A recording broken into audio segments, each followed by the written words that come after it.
प्रभु वंदना के लिए अपने दोनों हाथ जोड़ लें। ओम नमः सिद्धेभ्यः।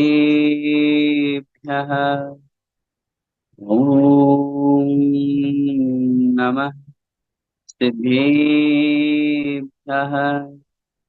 ओम नमः सिद्धेभ्यः। नमो अरिहन्ताणम् नमो सिद्धाणं नमो आयर्याणम् नमो उवज्झायाणम् नमो लोये सव्यसाहूणम्।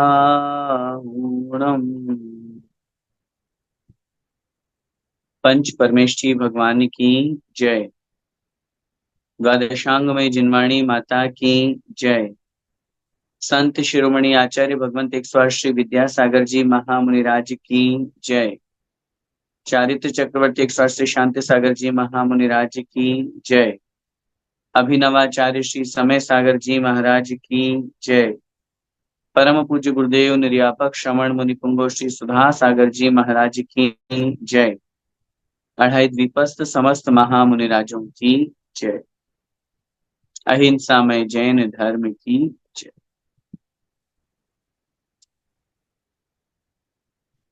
श्रमण संस्कृति सिद्धांत प्रवेशिका भाग 3 का हम सभी स्वाध्याय कर रहे हैं और वर्णन पिछली कक्षा में हमारा चला था षट्लेश्या का। अनादिकाल से यह जीव संसार में परिभ्रमण कर रहा है और उस परिभ्रमण की यात्रा में दो मुख्य चीजें उसके साथ में जुड़ी हुई है, जिनके निमित्त से या जिनके कारण से उसका संसार परिभ्रमण हुआ करता है। और वो दो मुख्य चीजें हैं कषाय और योग। जहां पर हमारे परिणाम राग द्वेष रूप हुआ करते हैं, जब हमारे परिणाम क्रोध मान माया लोभ रूप हुआ करते हैं, जब हमारे परिणाम कषाय के साथ साथ मन वचन काय इन 3 योगों से सहित होते हैं, हमारी आत्मा के साथ में उस परिस्थिति में हमारी आत्मा के साथ में ऐसे कर्म का बंध होता है जो हमें संसार में भटकाता है। और इन कषाय और योग, इन दो चीजों में भी जो सबसे ज्यादा खतरनाक है वो है कषाय। आचार्य भगवान नेमीचंद स्वामी महाराज ने द्रव्य संग्रह में जब कर्म बंध की व्यवस्था के बारे में लिखा तो उन्होंने 4 प्रकार के कर्म बंध बताए: प्रकृति, प्रदेश, स्थिति और अनुभाग। इन 4 प्रकार के कर्म बंधों में उन्होंने स्पष्ट रूप से कथन किया, पैडिठि अनुभाग पदेश भेदादु चतुर्विदो बंधु जोगा पैडी पदेशा ठिदि अनुभागा कसाय दो होंती। प्रकृति बंध, प्रदेश बंध, स्थिति बंध और अनुभाग बंध। इन 4 बंध की व्यवस्था में प्रकृति बंध और प्रदेश बंध योग से हुआ करता है, स्थिति और अनुभाग बंध कषाय से हुआ करता है। अब उस स्थिति में अपन को, उस परिस्थिति में या उस सिचुएशन में अपन को ये समझना है कि किसी भी कर्म की स्थिति और अनुभाग सबसे ज्यादा खतरनाक होता है। वह कर्म मेरी आत्मा के साथ में कब तक रहेगा, वह कर्म जब उदय में आएगा तो मुझे कैसा फल देगा, इसका नाम है स्थिति और अनुभाग। और जिसकी जितनी ज्यादा स्थिति, जितना ज्यादा पाप कर्म का तीव्र अनुभाग होगा, वह उतना ही ज्यादा कष्ट का अनुभव करेगा। और वह होता है कषाय के कारण से। 10वें गुण स्थान तक कषाय है और कषाय संसार के प्रत्येक प्राणी के साथ में 10वें गुण स्थान तक।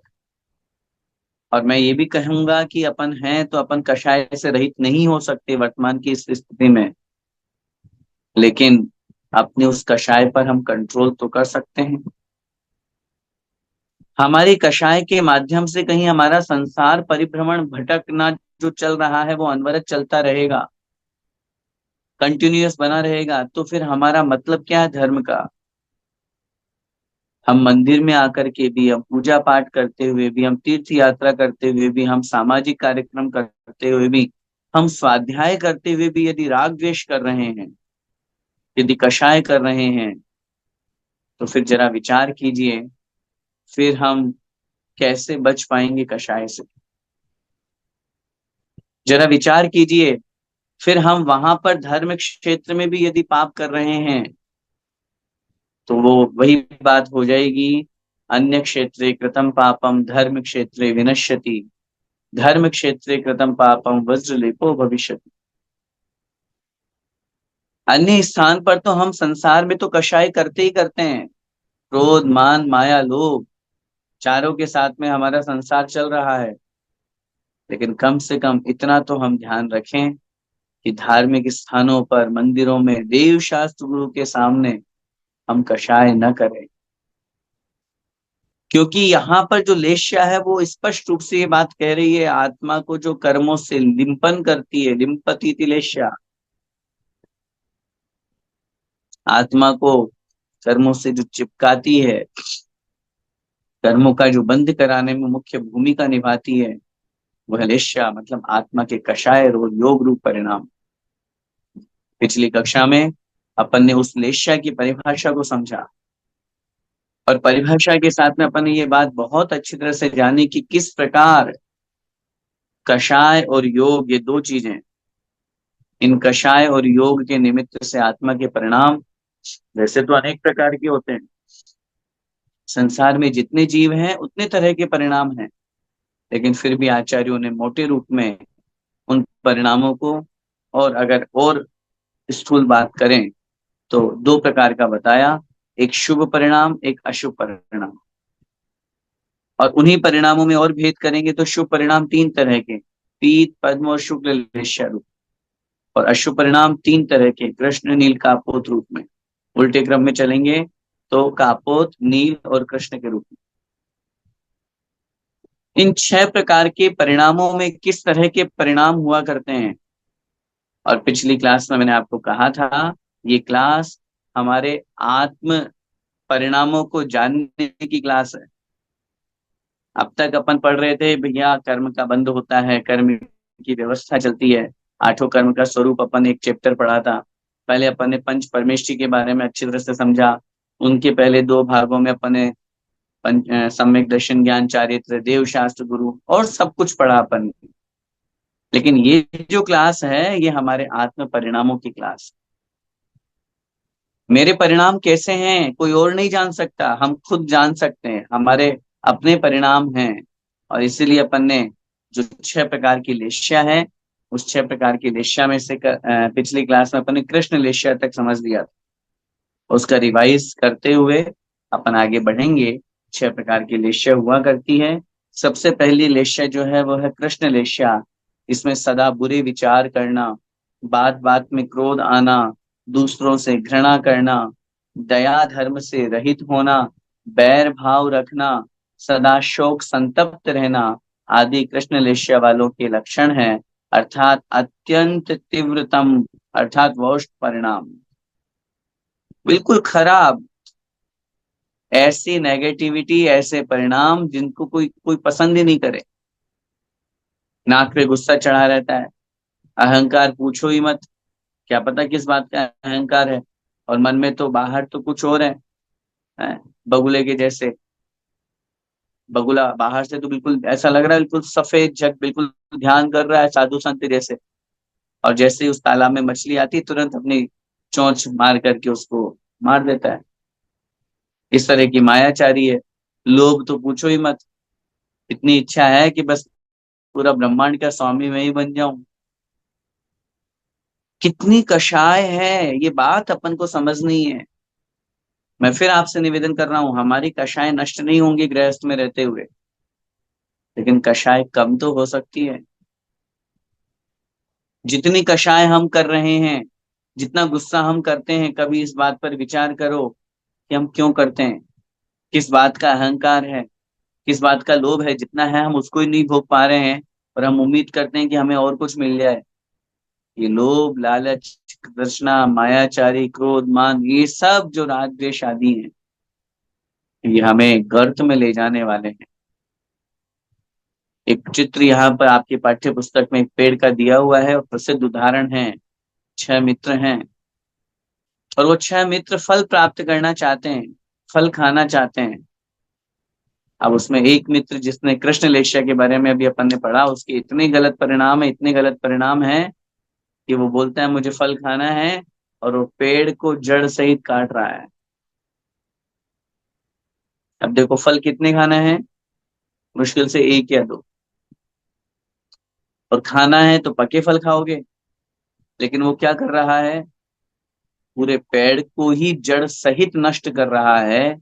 अब इस उदाहरण से आप समझ सकते हैं कि उसके परिणाम किस तरह के होंगे, कि वो अपने परिणामों के माध्यम से सब कुछ को नष्ट करना चाहता है, सबको समाप्त करना चाहता है, अपने आप का राजा, अपने आप को ऊंचा दिखाना चाहता है। इस तरह के परिणाम जहां हुआ करते हैं, वह होते हैं कृष्ण लेष्या के परिणाम। आइए अब आगे बढ़ते हैं। सेकंड नंबर पे है, दूसरी लेष्या है नील लेष्या। क्या लिखते हैं, अब नील लेष्या, मैंने आपको लास्ट टाइम भी कहा था और अभी फिर कह रहा हूं, अब इसमें अपना चुनाव कर लीजिए, अपना सिलेक्शन कर लीजिए कि हमारी कौन सी लेष्या है हमारे परिणामों के आधार पर, क्योंकि कोई और नहीं बताने आएगा, हमें खुद समझना पड़ेगा कि हमारे परिणाम कैसे हैं। नील लेष्या, देखिए लिखते हैं, आलसी, बुद्धिहीन, कामी, भोगी, डरपोक, ठग, सदा मान सम्मान पाने के भाव आदि नील लेष्या वालों के लक्षण हैं। अर्थात तीव्रतर परिणाम, वहां तीव्रतम थे, यहाँ तीव्रतर है, उससे थोड़े से कम है। खराब तो हैं लेकिन उससे थोड़े से कम है।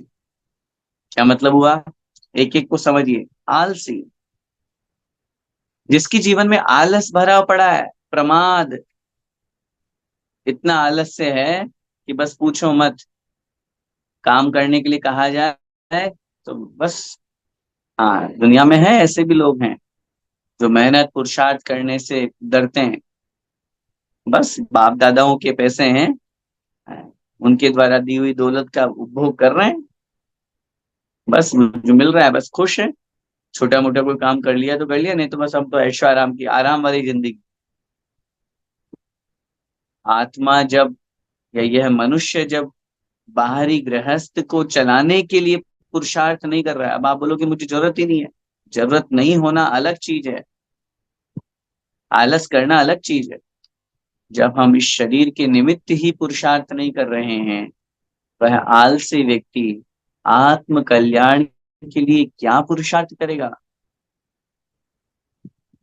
यहाँ पर आपको ये कहने ही कहा जा रहा है कि नहीं नहीं आप खूब भाग दौड़ करो, खूब पैसा कमाओ, वो पुरुषार्थ करने की नहीं कह रहा हूं मैं आपसे।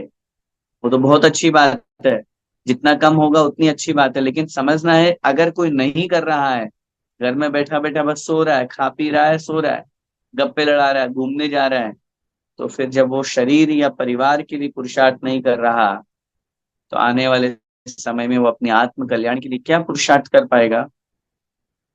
ऐसे परिणाम वाला नील लेशा वाला हुआ करता है बुद्धिहीन, खूब समझाने पर भी जिसकी बुद्धि नहीं समझ में आती, कामी, भोगी, जिसके मन में हमेशा काम वासना सताती रहती है, जो निरंतर ये भावना भाता है, अपने मन को कलुष रखता है, मन को, चित्त को खराब रखता है, गंदी चीजें देखता है, गंदी पिक्चर्स देखता है, कॉमिक्स गलत पढ़ता है, ये सब चीजें जो हमारे मन और तन को खराब करती है, विचारों को दूषित करती है। भोगी, जो भोगो भोग में लगा हुआ है, जिसकी सोच है खाओ पियो ऐश करो।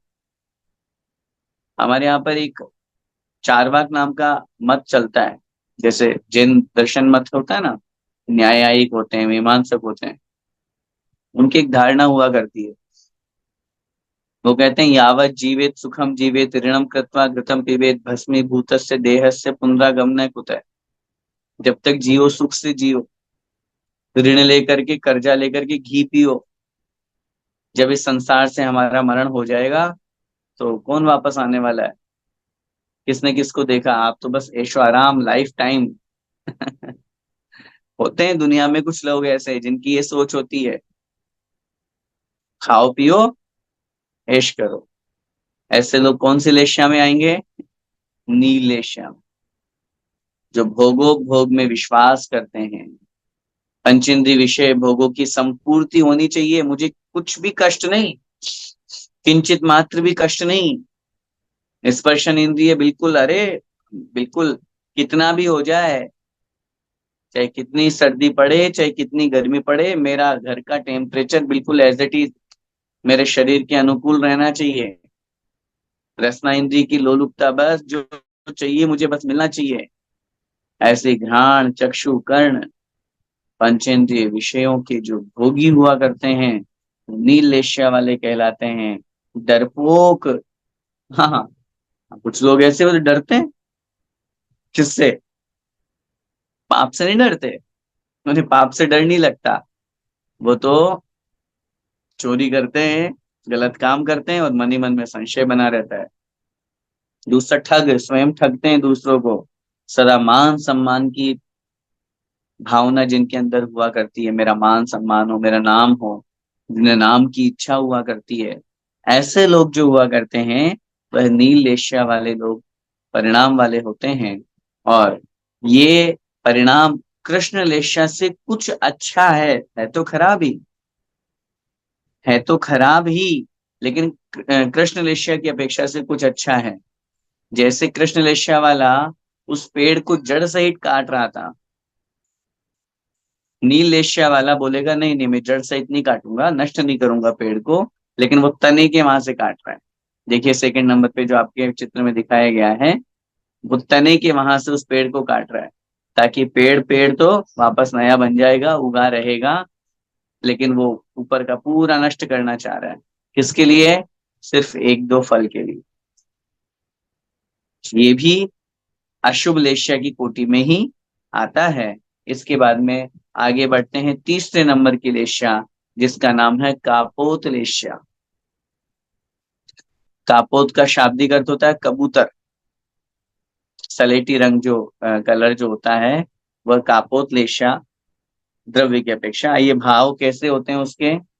परनिंदा, आत्म प्रशंसा, बात बात में नाराज होना, शोक में आकुल होना आदि कापोतलेश्या वालों के परिणाम है, अर्थात तीव्र परिणाम, बेड परिणाम। क्या मतलब हुआ?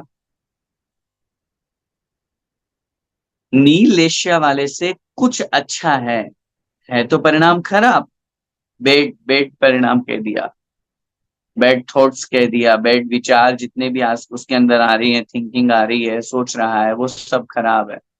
लेकिन लेकिन नील एशिया वाले से कुछ अच्छा है, क्योंकि नील एशिया वाले तो और खराब थे उसके परिणाम तो। अब यहाँ सबसे पहले करें आत्म प्रशंसा, पर निंदा। हाँ, पर निंदा करने में तो इतना अच्छा लगता है अपन को कि बस पूछो मत। उसने ये कर दिया, उसने ये कर दिया, उसने ये कर दिया। कभी ये विचार नहीं किया कि उसने जो किया उसके पीछे उसकी कितनी मेहनत है, और सामने वाले में दोष नहीं है तो भी हम उन दोषों को उसके अंदर डाल रहे हैं। सामने वाला व्यक्ति हमें पसंद नहीं कर रहा है तो भी हम जबरदस्ती बैठ करके उसमें घुस रहे हैं। दूसरों की निंदा, बैठ गए चार लोग और बैठ करके गप्पे लड़ाते लड़ाते, अरे वो तो फलाना तो ऐसा, फलाना ऐसा, बस यही चलता रहता है हमारा। क्यों? क्यों हम दूसरों की निंदा में अपना समय व्यर्थ गंवा रहे हैं? सामने वाले के बारे में बोल करके हमें फायदा क्या हो रहा है? चलो अगर हाँ निंदा होने से आपके कोई, आपके गुणों में वृद्धि हो रही हो, हमारे कुछ कल्याण हो रहा हो, आत्मा का कुछ अच्छा हो रहा हो, तो मैं आप कह दूंगा कि हाँ चलो ठीक है कर लो। क्या क्या फायदा? ये जो परनिंदा चलती है इसमें जो रस आता है, कहते हैं ऐसा रस कहीं नहीं आता। लोग और निकाल निकाल के, जैसे ना कुरेद कुरेद के पूछते हैं, अच्छा और क्या किया, और क्या किया, बड़ा बड़ा मजा आता है लोगों को। ये सब चीजें हमारे आत्म तत्व को तिरोहित करती है। इसके साथ में आत्म प्रशंसा जुड़ी हुई है। दूसरों की निंदा करने के बाद में अपनी प्रशंसा, ओ, क्योंकि स्वयं की आलोचना और स्वयं की निंदा तो हम कर ही नहीं सकते। मैं तो ऐसा आदमी हूं जो पूरी दुनिया में अकेला ही हूँ। हाँ, मेरे जैसा तो कोई है ही नहीं। ये काम सिर्फ मैं ही कर सकता था, मैंने ही किया। ये जो मैं पुराण जब चलता है ना, हाँ, एक पुराण है, मैं पुराण, जिसके रचयिता कौन है पता है? हम स्वयं। जिस जिसके घर में मैं पुराण रखा हुआ है, उसके रचयिता वो व्यक्ति स्वयं है, क्योंकि वो अपनी प्रशंसा डींगे मार मार के ऐसे ऐसे ऐसे करता है कि भैया मेरे जैसा दुनिया में मेरे है ही नहीं कोई। ये आत्म प्रशंसा का जो भूत है, मैंने ये किया, मैंने ये किया, कभी विचार करना। जहां हमारे अंदर कर्तृत्व और स्वामित्व बुद्धि आ जाती है, वहीं पर हमारा जीवन बर्बाद हो जाता है। क्योंकि जहां कर्तृत्व और स्वामित्व बुद्धि है, वहां पर अहंकार होगा। और अहंकार होने के बाद में उस विषम परिस्थिति होने के कारण भी, सम परिस्थिति होने के कारण भी, कोई सी भी परिस्थिति हो, अहंकार होगा मन में, तो परिणाम इस तरह का बनेगा। और कभी सामने वाले ने तुम्हारा नाम नहीं लिया तो, आपने अपने बारे में खूब बता दिया, खूब कह दिया, खूब कह दिया, मैंने ये किया, मैंने ये किया, मेरे इतनी डिग्रियां हैं, मेरे पास ये है, मेरे पास वो है। और अगर सामने वाले ने कभी आपके सम्मान में वो नाम नहीं ले पाया तो कितना दुख होगा। आत्म प्रशंसा से कर्म का बंध होता है। और इससे उल्टा कर दो, आत्म निंदा और पर प्रशंसा से कर्मों की निर्जरा होती है। प्रतिक्रमण में क्या करते हैं हम? आलोचना में क्या करते हैं हम? तस्मिच्छा में दुक्कड़, भगवान मैंने क्या नहीं किया, भगवान मुझसे कैसा पाप हो गया, भगवान मैंने झाड़ू पोछा, अपन आलोचना पाठ में पढ़ते हैं, झाड़ू ले जांगा बुआरी चींटी आदि जीव विदारी, सुबह से लेकर के रात्रि काल तक सुपने मरी दोष लगाई, नदियन बीच चीर धुआए, ओसन के जीव मराए। हे भगवान मैंने नदियों के बीच में कपड़े धोए और कोसों तक के जीवों को मार दिया। अब आप कहोगे नदियां कहाँ हैं यहाँ? नदियां नहीं है। हम वॉशिंग मशीन में धो रहे हैं, या हाथ से धो रहे हैं, बाथरूम में धुल रहे हैं, खार का पानी, वो साबुन का पानी कहाँ जा रहा है?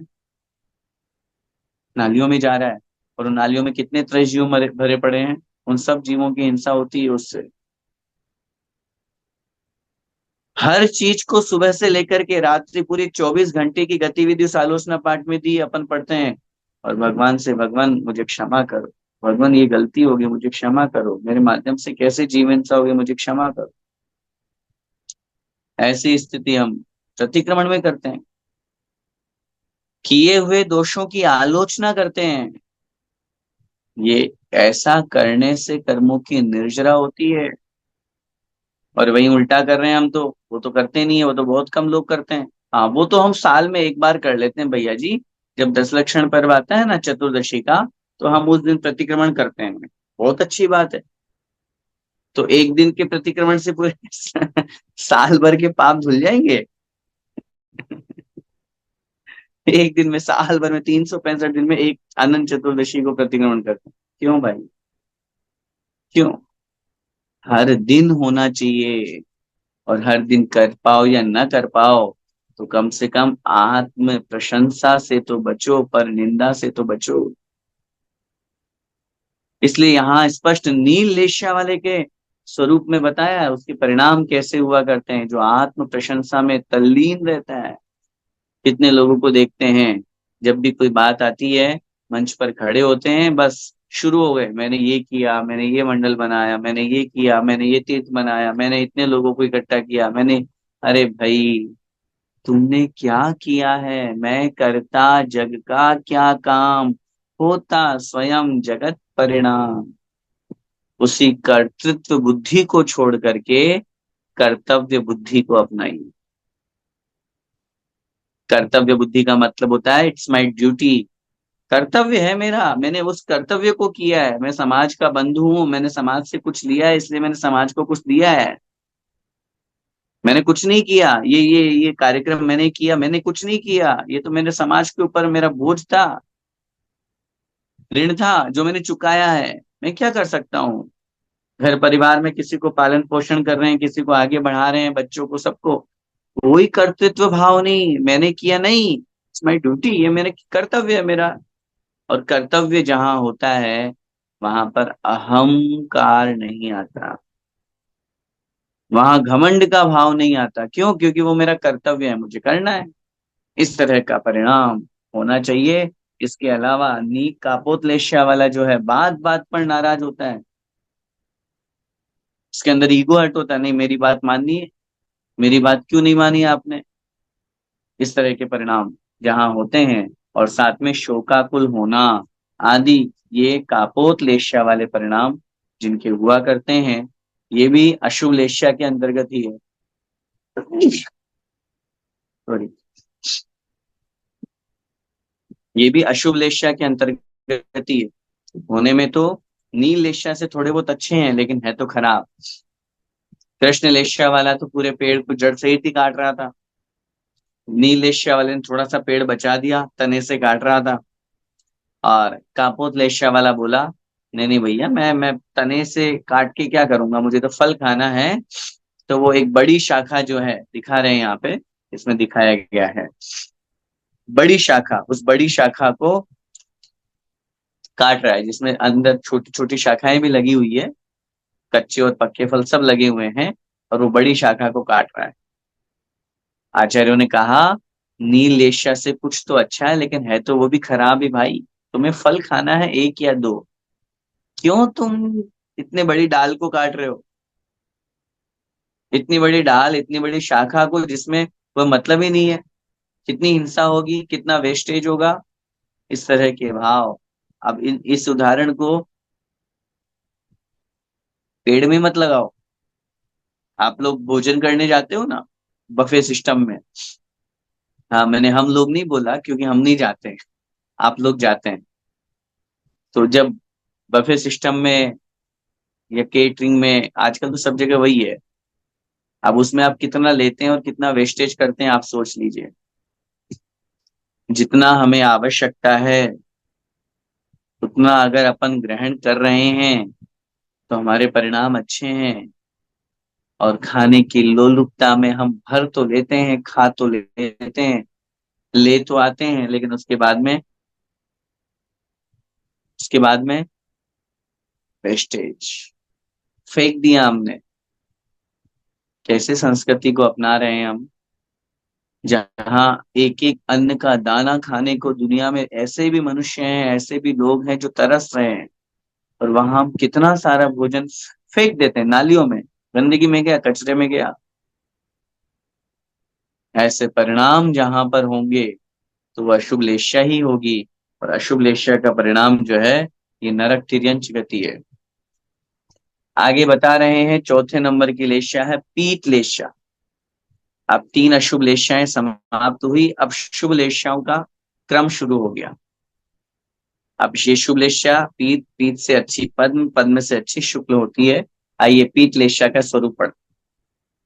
जो दयालु होता है, विवेकी, संतोषी, तीव्र बुद्धिमान होना, सबसे प्रेम करना आदि पीत लेशा वालों के लक्षण होते हैं, अर्थात मंद परिणाम, गुड, अच्छे परिणाम, जिसके पास ज्यादा कोई लोभ लालच नहीं। क्या कहा है यहाँ पर? संतोषी होता है। सबसे पहला विशेषण दिया इन्होंने, दयालु और विवेकी। दया भाव जिसके अंदर होता है, किसी भी जीव को मारने से पहले वो सोचेगा, पानी पीने से पहले सोचेगा अनछना तो नहीं है, होटल में जाने से पहले सोचेगा भैया यहाँ पे जो भोजन मिलता है वो कैसा मिलता है, तो गंदा भोजन मिलता है, कैसे मैं उसको ग्रहण करूंगा। इस तरह के परिणाम दया भाव जिसके अंदर हुआ करता है, किसी भी चीज को उठाते रखते समय, चलते समय, उठाते रखते समय जीव हिंसा का ध्यान रखेगा। चल रहा है और अचानक से चींटी आ गई, या तो अपना रास्ता बदल देगा या चींटी को दूर कर देगा, मारेगा नहीं। अंडा मांस मछली ये खाना तो बहुत दूर की बात है, शराब पीना तो बहुत दूर की बात है, अभक्ष्य खाना तो बहुत दूर की बात है। अपने अपने माध्यम से एकेंद्रिय जीव का भी घात ना हो, ऐसे परिणाम जहां पर होते हैं वह दयालु कहलाता है, पीतलेष्या वाला विवेकी और संतोषी, जिसके जीवन में विवेक है। विवेक माने समझदारी। ऐसा नहीं कि मूर्खता में आकर के अन्य देवी देवताओं के चला गया, उनका पूजा पाठ करने लग गया, नहीं। जिसके अंदर ये ज्ञान है, किम हेयम किम।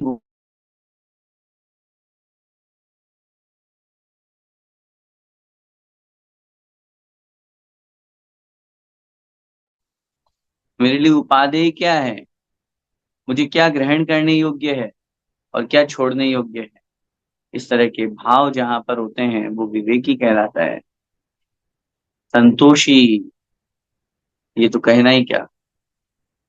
सदा संतोष कर प्राणी, अगर सुख से रहा चाहे, घटा दे मन की तृष्णा को, अगर अपना भला चाहे, वही धनवान है जग में, लोभ जिसके नहीं मन में, वो निर्धन रंक होता है, जो पर धन को हरा चाहे, जो पर धन को हरा चाहे, सदा संतोष कर प्राणी, अगर सुख से रहा चाहे।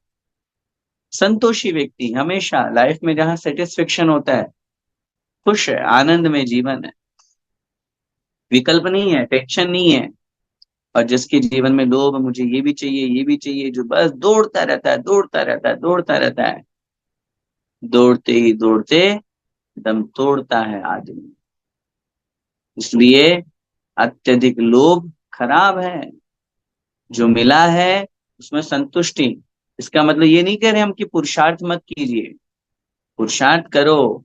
धर्म अर्थ काम मोक्ष, चार में से चौथा नहीं है धर्म अर्थ काम। सबसे पहले अपने जीवन की शुरुआत, जीवन का प्रारंभ, दिन की सुबह की शुरुआत हमारी भगवान की भक्ति से हो।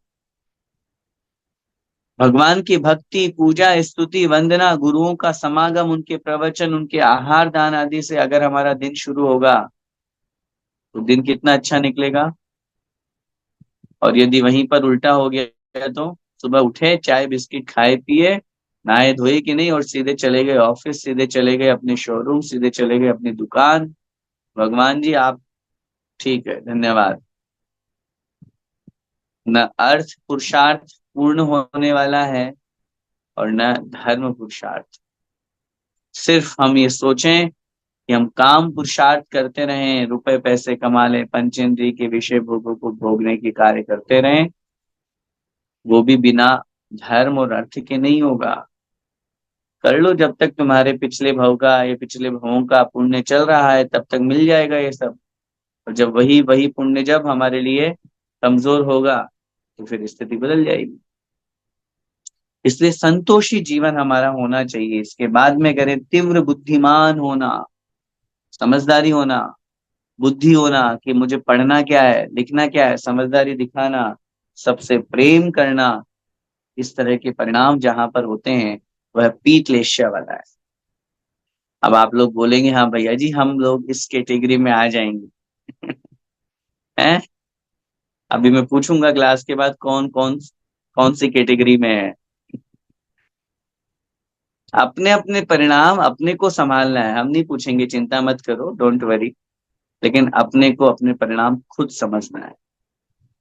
ये अपने परिणामों को समझने की क्लास है। बाहर से दिखावा हम कितना कर रहे हैं, क्या कर रहे हैं, वो बात की बात है, लेकिन हम अंतरंग में अपने परिणाम कैसे रख रहे हैं, ये जरा सोचने की बात है। और जब पीतलेश्या वाले की बात आती है तो वो कापोतलेश्या वाला तो पूरी एक बड़ी डाल काट रहा था, और यहाँ पीतलेश्या वाला एक छोटी डाल काट रहा है, जिसमें छोटी शाखा है, जिसमें ज्यादा फल नहीं लगे हुए हैं। पूरे पेड़ की अपेक्षा 10% ही वह भाग है, तो भी चूंकि काट तो रहा है, चाहिए तो एक दो फल। उस स्थिति में भी उसके परिणाम उन कृष्ण नील कापोतलेशिया वालों से तो कुछ अच्छे हैं, इसलिए उनके परिणामों को गुड थॉट्स या अच्छी फीलिंग्स के या गुड परिणाम के अंतर्गत लिया गया है। 5वें नंबर पे आगे बढ़ते हैं पद्मलेशिया। पद्म का मतलब होता है कमल, और कमल जो पिंक कलर का हुआ करता है, गुलाबी रंग का, उस तरह के परिणाम, मतलब उस तरह का वर्ण द्रव्य की अपेक्षा से, और भाव कैसे होते हैं तो बता रहे हैं।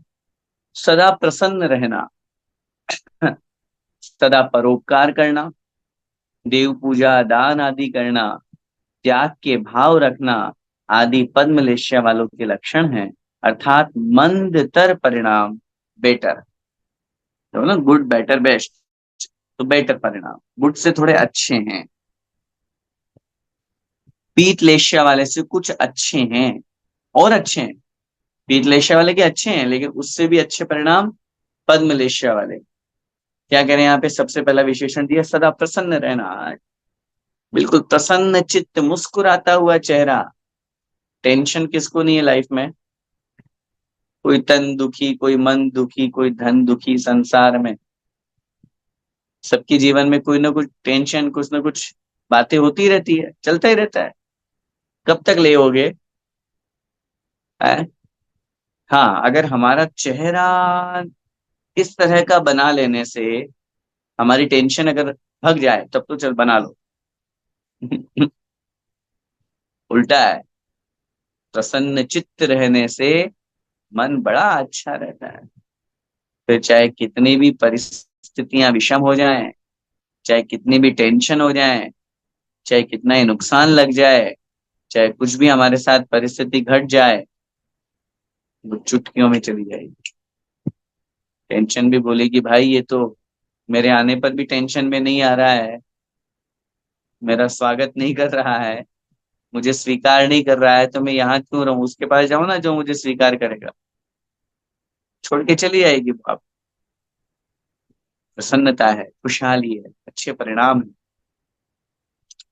सदा ऐसे ही भाव हमारे हमेशा रहने चाहिए। किस बात की चिंता, किस बात का दुख, चेहरे पर क्यों उदासी, हमेशा प्रसन्नता का भाव, साथ में सदा परोपकार करना, इतने अच्छे परिणाम।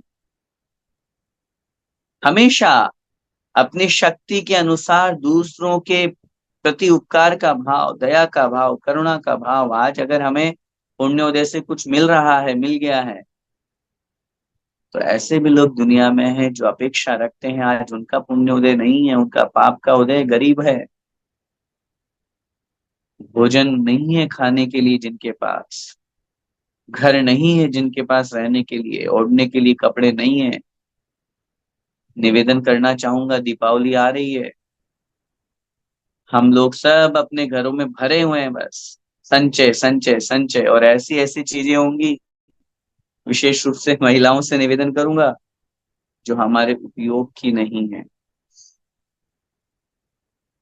हमारे उपयोग की नहीं है, फिर भी हम उसको रखे हुए हैं।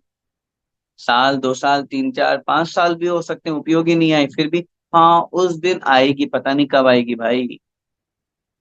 थोड़ा बांट दो, थोड़ा परोपकार कर दो, थोड़ा गरीबों की सेवा कर दो, किसी भूखे को भोजन करा दो। ये परोपकार, जो पढ़ नहीं सकता आप उसे पढ़ा रहे हो, जो सीख नहीं सकता आप उसे सिखा रहे हो, जो आगे बढ़ नहीं सकता आप उसे आगे बढ़ा रहे हो। जैसे बने तैसे अपनी शक्ति अनुसार दूसरों का उपकार करना, बने जहां तक इस जीवन में औरों का उपकार करूं। क्या है ये, किसकी लाइन है? मेरी भावना, किसकी भावना? मेरी, किसकी, मेरी कि आपकी? सबकी। जो जो बोल रहा है उसकी, भगवान को मत सुनाओ, और खुद अपने जीवन में अपनाओ। बने जहां तक, जितना मुझसे बन सकता है, जितना मेरी शक्ति है, इस जीवन में औरों का उपकार करूं मैं। अरे जीवन का निर्माण, जीवन का उदय, जीवन जो हमें मिला है वो उपकार के लिए मिला है। अरे और तो छोड़ो, तीर्थंकर भगवान तीर्थंकरत्व को प्राप्त करके 13वें गुण स्थान में भी परोपकार में लगे हुए हैं। सोपकार तो हो गया उनका, आत्म कल्याण तो निश्चित हो गया उनका, मोक्ष तो जाएंगे वो, लेकिन उपदेश दे रहे हैं। किसके लिए? किसके लिए? परोपकार के लिए। आचार्य भगवंत समंत भद्र स्वामी महाराज ने रत्न श्रावकाचार्य में क्या बात लिखी? रात्मार्थम विना रागई शास्ता शास्ति सतो हितम। जीवों के हित के लिए, जीवों के कल्याण के लिए, जीवों के उपकार के लिए। भैया मैं तो चला मोक्ष मार्ग में, बढ़ गया आगे, मोक्ष की यात्रा कर रहा हूँ, मोक्ष में पहुंच जाऊंगा। लेकिन जो इस संसार में जीव भटक रहे हैं, वो भी अगर संसार से पार होना चाहते हैं तो उपदेश सुनो। और कोई भी तीर्थंकर बिना उपदेश दिए मोक्ष नहीं जाते हैं, नियम है। सामान्य केवली तो चले जाएंगे चाहे, लेकिन तीर्थंकरों के लिए वर्ष पृथक्त्व का उपदेश देना केवल ज्ञान में अनिवार्य है। इसलिए अपनी शक्ति, वो तो तीर्थंकर भगवान की होगी, आचार्य भगवंत कितना उपकार किया उन्होंने देश का है। आज ही हम मोदी जी और अमित शाह का कोई प्रवचन सुन रहे थे, लेक्चर, उसमें वो कह रहे थे कि मैं जब आया सबसे पहली बार, अमित शाह जी वो बोल रहे हैं, मेरे को तो लगा दिगंबर की बात करेंगे, साधु संत की बात करेंगे, यहाँ तीर्थ का निर्माण हो रहा है, जमीन की बात करेंगे, हमको कुछ दे दो। लेकिन मैं आश्चर्यचकित हूँ कि लगभग 35 और 45 मिनट चर्चा हुई। उस 45 मिनट में न कोई धर्म की बात, न कोई तीर्थ की बात, न कोई जमीन की बात, न साधु संघ की बात, न कोई स्वार्थ की बात। अगर वहां सिर्फ बात हुई तो सिर्फ दो मुद्दों पर, समाज और राष्ट्र की बात। क्यों हम आचार्य श्री को इतना याद करते हैं? हमेशा दूसरों के उपकार करने में, गायों के ऊपर गौशालाएं खुलवा करके कितना उपकार किया, बच्चियों के लिए प्रतिभा स्तरी खुलवा करके कितना उपकार किया, तीर्थों का निर्माण करा करके हम जीवों पर कितना उपकार किया, हथकरघा खुलवा करके कितने बेरोजगारों को रोजगार दिया, क्या क्या नहीं किया उन्होंने। परिणाम इतने निर्मल उज्जवल। और आगे लिख रहे हैं, पूजन करना, दान देना, देव पूजा दान आदि करना। जिनेन्द्र भगवान की पूजन करना श्रावक का मुख्य और प्रथम कर्तव्य है, और वो नहीं किया तो फिर क्या किया? दान करना यथाशक्ति। बिन दान श्रावक साधु दोनों, लहे नाही बोध को। बिना दान के न श्रावक और न साधु दोनों सम्यक्त को प्राप्त नहीं होते हैं, बोध को। क्योंकि दान तो करना है, आदान अगर हो रहा है, ग्रहण यदि हो रहा है, तो हमें अपनी शक्ति अनुसार कुछ न कुछ दान जरूर करना चाहिए। त्याग के भाव रखना, ऐसा नहीं बस ग्रहण करते जाओ, हमें छोड़ना भी है, त्याग करना है। न केवल वस्तुओं का, रुपए पैसे का, बल्कि अपने जीवन में कषायों का त्याग करना, अहंकार का त्याग करना, और एक समय भाव बनाए, अंत समय में वस्त्रों का, घर परिवार, रिश्ते, पुत्र, मकान, सबका त्याग करके निर्ग्रंथ दिगंबर रूप धारण करना। ये भाव जहां हुआ करते हैं, वो परिणाम पद्म लेश्या वाले की हुआ करते हैं। और पद्म लेश्या वाला पीत लेश्या वाले से कुछ अच्छा है। पीत लेश्या वाला छोटी डाल काट रहा था, और पद्म लेश्या वाला जो है वो डाल नहीं काट रहा है, वो फलों का एक गुच्छा उसने पूरा का पूरा तोड़ लिया। अब उसमें कच्चे फल भी थे और पके फल भी थे। खाने कितने फल हैं? एक या दो। अब उसमें पके फल ही खाने हैं, लेकिन उसने कच्चे पके फल तोड़ लिए। पद्म लेश्या वाला जो है पीत लेश्या वाले से कुछ अच्छा है, लेकिन अभी एक लेश्या और है, शुक्ल लेश्या, जिसके परिणाम पद्म लेश्या वाले से भी और कई गुना अच्छे हैं। आइए उसको अपन समझते हैं। शुक्ल लेश्या, राग द्वेष से रहित होना, प्राणी मात्र के प्रति स्नेह भाव रखना, शोक निंदा आदि से रहित होना, शुक्ल लेश्या वाले के परिणाम है, लक्षण है, अर्थात मंदतम परिणाम। बहुत अच्छे, बेस्ट, इससे अच्छे परिणाम कहीं नहीं। जिस तरह के परिणाम कह रहे हैं, राग द्वेष से रहित, भैया क्या रखा है इन चीजों में? क्यों करूं मैं? क्यों राग द्वेष करूं? इससे व्यर्थ में संसार बढ़ेगा मेरा, इससे व्यर्थ में मेरा राग द्वेष से कर्म बंद होगा, मैं क्यों करूं? गृहस्थ में रहते हुए भी बहुत से लोग ऐसे होते हैं निर्विकल्प। नहीं भैया, एक बार मैंने कह दिया, समझा दिया, आगे आप देख लो अपने अनुसार, मुझे कोई विकल्प नहीं। होते हैं बहुत से लोग, जरूरी नहीं कि मुनि महाराज के ही शुक्ल वेश्या हो, गृहस्थ की भी हो सकती है, पहले गुणस्थान वाले की भी हो सकती है, परिणामों की बात है। इसलिए राग द्वेष नहीं होना, रहित होना, प्राणी मात्र के प्रति स्नेह भाव, प्रेम भाव हो सब जीवों पर, गुणी जनों में हर्ष प्रभो, करुणा स्रोत बहे दुखियों पर, दुर्जन में मध्यस्थ विभो। प्रेम भाव हो सब जीवों पर, संसार के सभी प्राणियों के प्रति दया और करुणा का भाव जहां पर हुआ करता है, वात्सल्य का भाव जहां होता है, वह शुक्ल लेश्य के परिणाम शोक निंदा आदि से रहित होना। हाँ, सामने वाला चाहे हमारी निंदा करे, चाहे हमारी प्रशंसा करे, हमारे लिए चाहे दुख के हेतु मिल गए हों, हम शोक के अनेक निमित्त संसार में, इष्ट वियोग, अनिष्ट संयोग हो गया है, पीड़ा चिंतन निदान, ये जो आर्त ध्यान है वो हो गया, कोई शोक हो गया, कोई हमें छोड़ के चला गया, कुछ भी, कोई नुकसान हो गया, उन सब परिस्थितियों में समता भाव, कोई बात नहीं, मेरे कर्म का उदय, मेरा अपना कर्म है, और वो कर्म भी मैंने खुद किया है, मैं कर्म को भी क्यों दोष दूं, मेरे परिणाम है। इसलिए भैया कुछ नहीं, ठीक है, कोई बात नहीं, इट विल बी पास, ये समय भी निकल जाएगा। ऐसे परिणाम, अच्छे परिणाम, बिल्कुल अच्छे परिणाम, ये कहलाते हैं शुक्ल रेशा बेस्ट।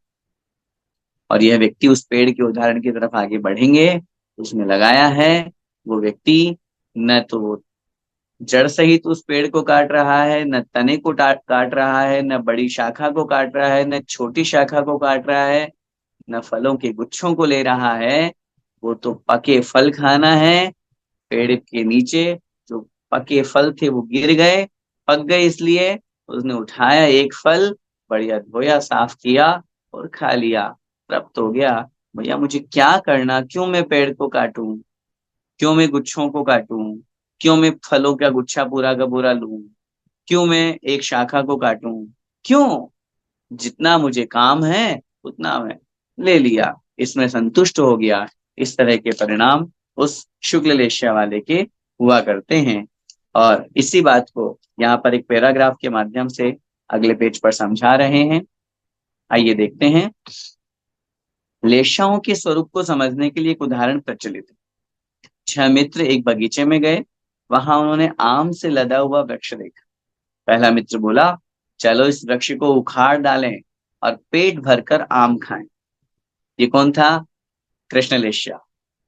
दूसरे मित्र ने कहा, वृक्षों को उखाड़ने से क्या प्रयोजन, केवल बड़ी बड़ी शाखाओं को काटने से हमारा काम हो जाएगा। ये कौन था? नीलेश्या।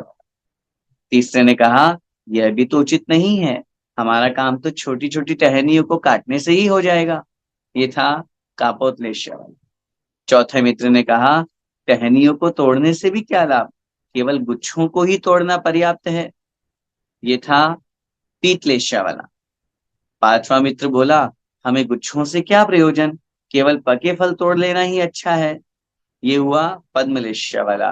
तब अंत में छठा मित्र गंभीर होकर बोला, आप सब क्या सोच रहे हो, हमें जितने फल चाहिए उतने तो नीचे ही पड़े हुए हैं, फिर व्यर्थ में फल तोड़ने से क्या लाभ। ये था शुक्ल लेश्या वाला। इस दृष्टांत से लेश्याओं का स्वरूप समझ में आ जाता है। पहले मित्र के परिणाम कृष्ण एवं छठे मित्र के परिणाम शुक्ल लेश्या के हैं। यह उदाहरण केवल परिणामों की तारतम्यता का सूचक है, जस्ट एग्जाम्पल है। ऐसा कोई जरूरी नहीं है कि कृष्ण लेश्या वाला हमेशा काटने के ही भाव रखें, लेकिन एक बता रहे हैं, उदाहरण मात्र है। 2 पॉइंट और अपन पढ़ेंगे। गुणस्थान की अपेक्षा अगर अपन बात करें तो चौथे गुणस्थान तक 6 लेश्या पाई जाती। पहले, दूसरे, तीसरे और चौथे गुणस्थान में छह लेशिया पाई जाती है। पांचवे से सातवें गुण स्थान तक तीन शुभ लेशिया ही होती है। पांचवे, छठे और सातवें गुण स्थान में पीत, पद्म और शुक्ल, ये तीन लेशिया ही होती हैं। इससे ऊपर 13वें गुण स्थान तक मात्र एक शुक्ल लेशिया ही हुआ करती है। कषाय व योग का अभाव होने से अयोग केवली अर्थात अयोग केवली अर्थात 14वें गुण स्थानवर्ती भगवान के कोई लेशा नहीं होती, क्योंकि लेशा का जो मूल कारण है वो है कषाय और योग। अब जब कषाय भी नहीं है और योग भी नहीं है, उनका नाम है अयोग केवली, तो वहां लेशा नहीं होती। और सिद्ध भगवान के तो लेशा होने का सवाल ही नहीं है, क्योंकि वो तो कषाय और योग रूप परिणामों से रहित हैं। गति की अपेक्षा बात करें, कौन सी गति में कौन सी लेशा? देव गति में पीत, पद्म, शुक्ल तीन शुभ लेश्याएं ही होती है, नियम है ये। वहां शुभ लेश्या नहीं होती, किंतु जब वे अपर्याप्तक होते हैं उस समय भवनत्रिकों में भवनवासी, व्यंतर और ज्योतिष, ये तीन तरह के देवों को भवनत्रिक कहते हैं, उनमें तीन अशुभ लेश्याएं भी हो सकती है।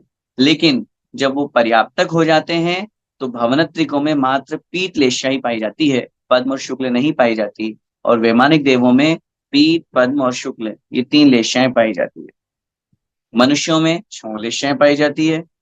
तिर्यंचों में एकेंद्रिय से लेकर असंगी पंचेंद्रिय तक के सभी जीवों के नियम से तीन अशुभ लेश्याएं ही होती है, क्योंकि उनमें इतना विवेक नहीं होता कि वो कुछ अच्छे परिणाम कर पाए।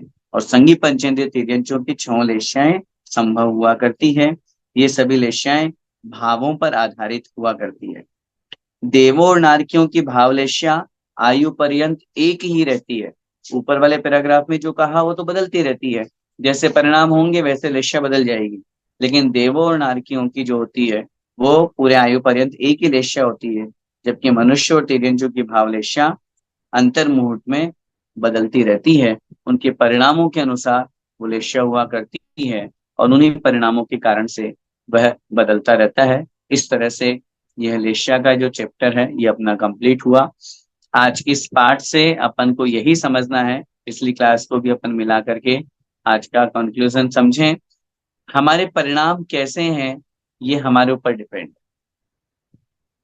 संसार की स्थितियों को अगर अपन देखें, विचार करें, तो अनादिकाल से हम भटक रहे हैं सिर्फ इन्हीं परिणामों के खराब होने के कारण से।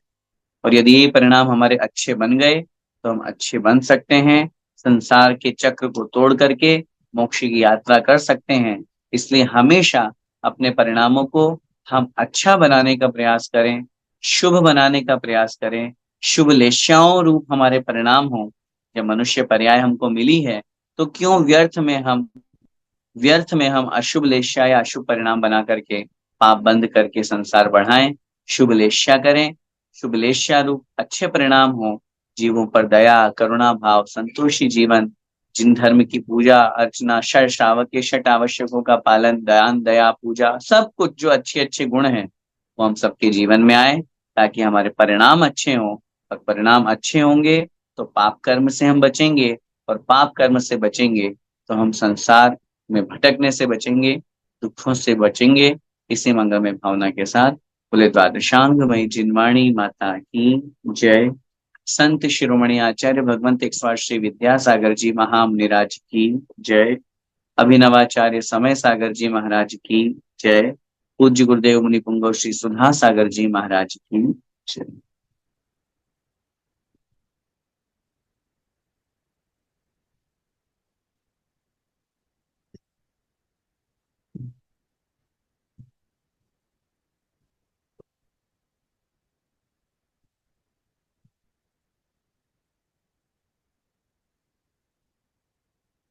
प्रश्नोत्तर से पहले जो हमारा वीकली क्विज थी इस बार, उसका हम अनाउंस कर देते हैं।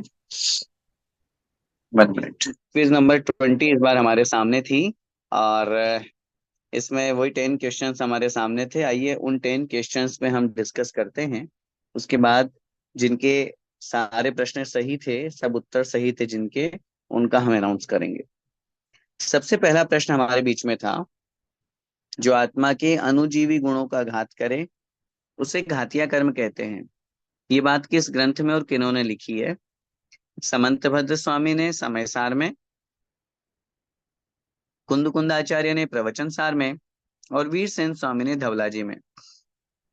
Right answer is Virsen Swami Maharaj ने धवलाजी में लिखी है ये बात। भले ही अपन लोगों ने धवलाजी नहीं पढ़ी है, लेकिन धवलाजी की जो अंश रूप में है गोमट सार आदि ग्रंथ, उनमें ये सब वर्णन आया है।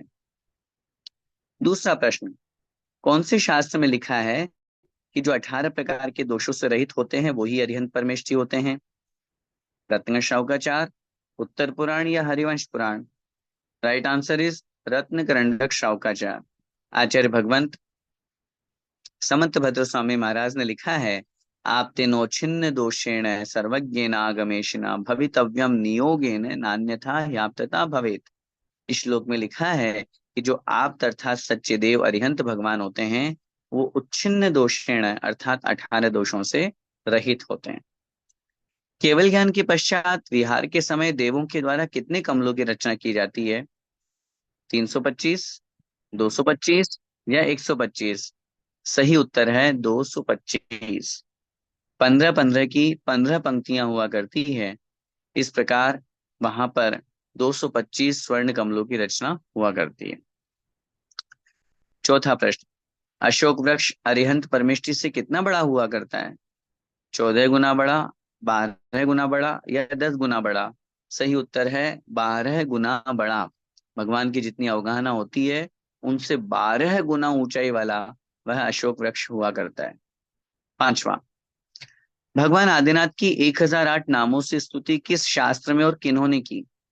तत्वार सूत्र में उमा स्वामी महाराज ने, षटखंडागम में अकलंग स्वामी महाराज ने, या आदि पुराण में जिनसेन स्वामी महाराज ने? सही उत्तर है आदि पुराण में जिनसेन स्वामी महाराज ने करी है, और उसी का चैप्टर अपन लगा अलग निकाल करके जिन सहस्त्र नाम पढ़ते हैं। छठा प्रश्न, अकृत्रिम चैत्यालयों में जिनबिंब की अवगाहना कितनी होती है? 525 धनुष, 500 धनुष, 500 योजन या उपर्युक्त सभी? सही उत्तर है 500 धनुष की अवगाहना। प्रत्येक जिन चैत्यालय में, जो भी अकृत्रिम चैत्यालय हैं, उन सब में जो जिनेंद्र भगवान की जो प्रतिमा वहां विराजमान है वो सब प्रतिमाएं 500 धनुष की अवगाहना वाली हुआ करती है। एक धनुष 4 हाथ और एक हाथ 1.5 फुट का होता है। इट मीन्स एक धनुष 6 फुट का हुआ तो 3000 फुट के भगवान पद्मासन से विराजमान होते हैं। सातवां प्रश्न, कितने तीर्थंकरों का जन्माभिषेक सौधर्मेंद्र एक साथ कर सकते हैं? 30, 20, 50, 40? सही उत्तर है 20, क्योंकि 20 पांडुक शिला बनी हुई है जम्बू द्वीप के भरत क्षेत्र के, ऐरावत क्षेत्र के, पूर्व विदेह के और पश्चिम विदेह के। तो जम्बू द्वीप संबंधी हो गए 4, धात के खंड के हो गए 4 + 4 8, और पुष्करार्थ के हो गए 4 + 4 8। तो ये हो गए 4 + 8 + 8 बराबर 20 तीर्थंकरों का एक साथ जन्माभिषेक सौधर्मेंद्र। अगर कहीं पर एक साथ करना हो तो सौधर्मेंद्र अपनी 20 विक्रिया बनाएंगे और वो 20 पांडुक शिलाओं पर, पांडुक शिला कहने में आ रहा है, रक्ता शिला, रक्ता कमला जो नाम दिए गए वो ग्रहण कर लेना, और 20 तीर्थंकरों का एक साथ जन्माभिषेक वह सौधर्मेंद्र करता है। आठवां प्रश्न, पंचमेरु में कितने चैत्यालय हैं और कितने जिनबिंब हैं? 70 और 108, 80 और 108, 80 और 8640? सही उत्तर है 80 और 8640, क्योंकि प्रश्न आपसे पूछा गया कितने जिन चैत्यालय और जिनबिंब हैं। जिन चैत्यालय हैं 80 और जिन बिंब हैं 8640 टोटल, क्योंकि एक में 108 है तो 80 को 108 से गुणा करेंगे तो 8640 होंगे। नौवां प्रश्न, नंदीश्वर द्वीप के दधिमुख पर्वत की ऊंचाई कितनी है? 10,000 योजन, 9900 योजन, 1000 योजन या 84,000 योजन? सही उत्तर है 10,000 योजन। जब अपन नंदीश्वर द्वीप की जयमाला पढ़ते हैं उसमें ये सब स्पष्ट वर्णन वहां किया गया है। 10वां और अंतिम प्रश्न, सुमेरु पर्वत 61,000 योजन से पांडुक वन तक किस वर्ण का है? पंचवर्णी, स्वर्णमयी, नीलमणि या लाल रंग का? सही उत्तर है स्वर्णमयी, क्योंकि सुमेरु पर्वत जो बना हुआ है वो चित्र विचित्र मणियों से खचित है, उस दृष्टि से वह स्वर्णमयी वहां से वहां तक बनाया गया है।